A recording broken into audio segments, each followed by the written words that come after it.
Another night, another stop. 11:05. Galing kami ng Penang Island, papunta kami ng Melaka. Roughly 650 kilometers away. Pahinga muna kami. Ngayon is 11:15 na ng gabi. Pahinga muna kasi 94 kilometers pa kami hanggang makarating sa Melaka. Doon na naman kami mamasyal dito sa part ng Malaysia. Tingnan mo yung mga ano dito, oh. Sa rest stop may mga van, nagbebenta ng coffee. Ayan, oh. Ganda nung rest stop dito. Meron din ditong Zeus Coffee. Ganda nung ano niya, oh. Nung ano niya, nung Zeus Coffee, oh. Ganda ng pinaka van. Meron din dito Boost, yung juice. Meron din to sa Pilipinas, di ba? Parang van siya, oh. Ganda. Oh. Pasok tayo dito. Tapos dito meron Dunkin Donuts. Ganda ng mga rest area nila dito. Dito pala sa rest area meron portion dito na kung saan ka pwede matulog. O ito, ewan ko kung anong binibenta niyan. Itong Boost, sikat na ano nila to. Fruit Boost, fruit juice. Ito sikat na fruit juice. Meron na rin sa Indonesia. Meron din sa Indonesia. Maganda siya, no? Ito yung rest area. Para makita nyo kung gaano kalaki, oh. Ano to? 94 kilometers away to Melaka. Layo pa ng pinanggalingan namin. Pahinga muna. May subway. Ayan, oh. May ATM machine na rin dito. Luwag, oh.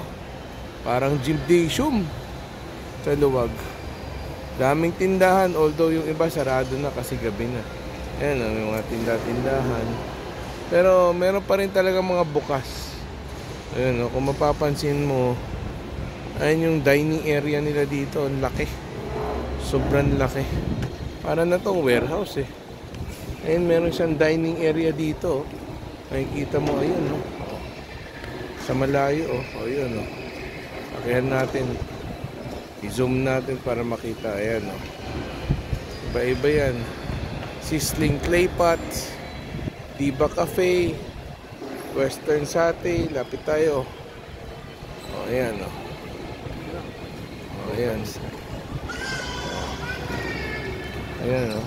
Two times na. Oo nga. Ayan. Ito natin.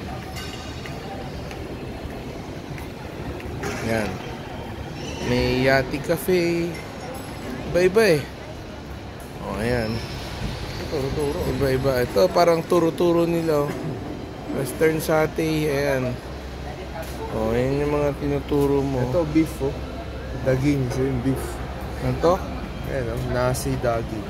Nasi daging. Chicken. Fried chicken chop. Cheese chicken chop. Grilled chicken.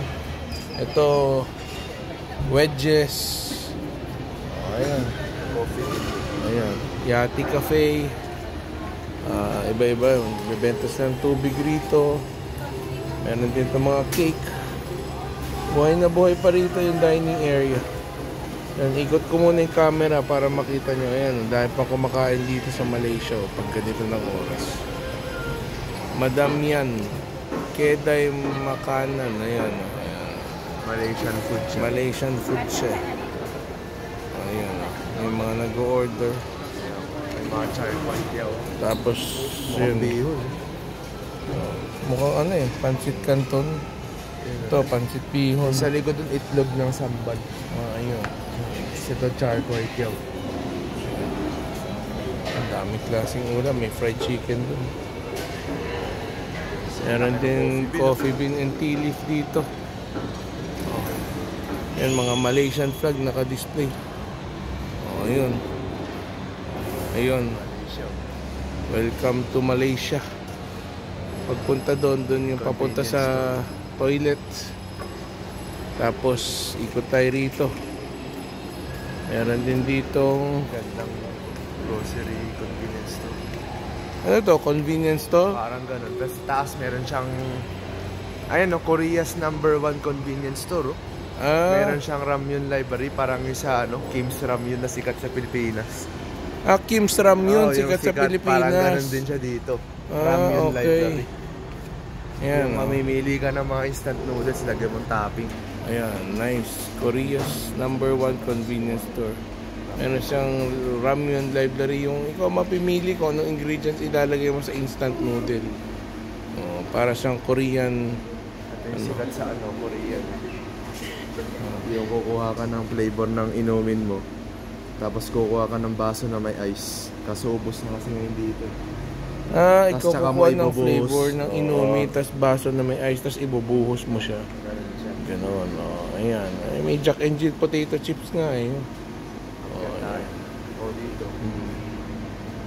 May benta sila mga onigiri, mga sandwiches. Ayan. Okay siya, ganda. Nanalo. Ayan Iba-iba, may mga western na mga chichirya din. Okay. Ito, umakyat kami sa second floor. Tinignan namin itong ramyun library. Dito, kukuha ka ng kung anong gusto mong instant noodle. Yan ang first step. Diba? Kukuha ka ng kung anong klaseng instant noodle ang gusto mo. Tapos, ang second step niyan is lalagyan mo siya ng topping. Mamimili ka kung anong topping ang gusto mo. Ilalagay mo doon sa instant noodle. Tapos, bayaran mo na. Pagbayad mo, pwede mo na siyang lutuin. Yan, sarado na sila actually. Pero yan, diyan ka magluluto. Dito, yan, yung mga lutuan na yan. Diyan ka magluluto ng ramyun. Tapos yan, ipapakita niya sa'yo yung mga steps kung paano magluto at kung anong dapat mong gawin. Yan, baba na tayo ulit. Kasi busog naman tayo. At least nakita lang dito sa video kung ano mga ginagawa rito. May benta rin sila mga saging, Tapos meron mga Korean stuffed toy na binibenta. Liga, labas na tayo. Lumabas na kami. Ayan ngayon yung Shell Station. Ngayon, doon sa malayo, kung makikita nyo, may mga nakaparking na kotse. Yun, Yun yung mga walkway.